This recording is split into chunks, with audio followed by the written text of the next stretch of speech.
Also, society is very happy if you remain dumb, because that suits them. लेकिन लड़कियों को ये बात समझनी चाहिए कि सुंदर शरीर और सुंदर कपड़ों के साथ सुंदर प्रतिभा और सुंदर अकल भी होनी चाहिए। स्त्री की ताकत उसके मन से आती है, और स्त्री की ताकत शरीर से भी बन सकती है अगर वो चाहे तो। एक सुझाव आपके लिए, कॉलेज की किताबों के अलावा भी कुछ पढ़ा करो।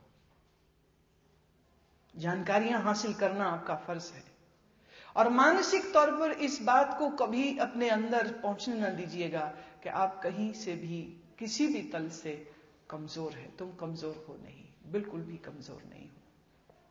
और अपने आप को सशक्त रखने के लिए शिक्षा एक सबसे बड़ा हथियार है।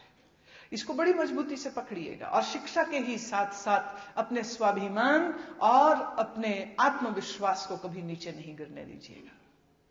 उसके लिए मैं ये बड़ा जरूरी समझती हूं कि आपकी शिक्षा बहुत उच्च स्तर की होनी चाहिए।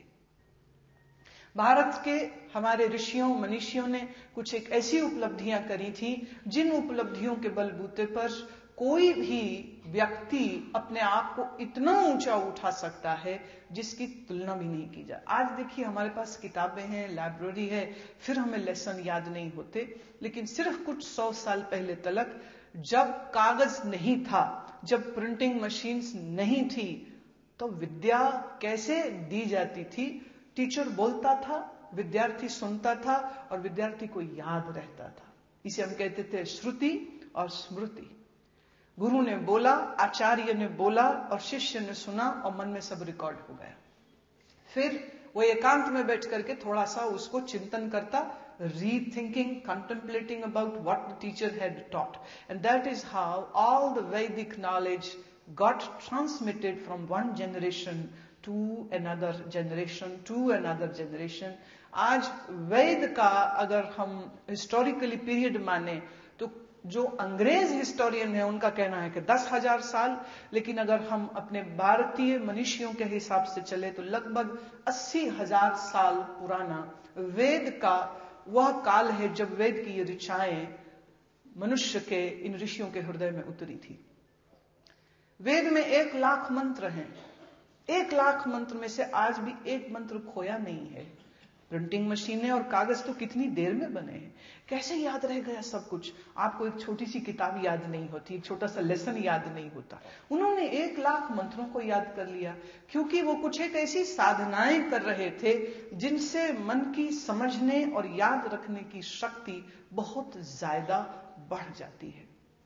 और उस तरीके के विषय में मैं आज आपको जरूर बताना चाहूंगी, क्योंकि मुझे यह लगता है पढ़ने के समय पर पढ़ाई हो, माने जब आप कॉलेज में हैं, जब आप लेक्चर अटेंड कर रहे हैं, तब आप इतना अटेंटिवली उसको सुन लें, बाद में जाके किताब खोलने की भी जरूरत ना पड़े। क्योंकि बाद में तुम संगीत सीखो, तुम नृत्य सीखो, तुम कुछ और पढ़ो, तुम कुछ और करो, खाली किताबों के लिए तो ये जिंदगी नहीं बनी है। जिस समय शिक्षण चल रहा हो उस समय पर आपकी power to absorb and power to retain that knowledge should be great, and we can definitely do something about it.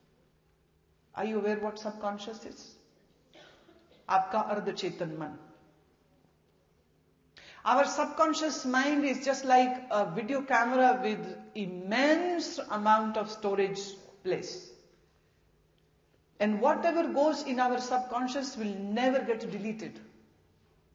If you know how to use this power of concentration of your mind, then when the teacher is teaching you in your class, whatever you are listening, whatever is being heard gets recorded in your subconscious, and then whenever you need that knowledge, you just simply retrieve it out of your subconscious. You don't even have to read the book again.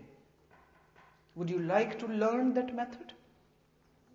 Where you don't have to read and reread and reread again and again and still forget your lesson the moment you find yourself in the examination hall.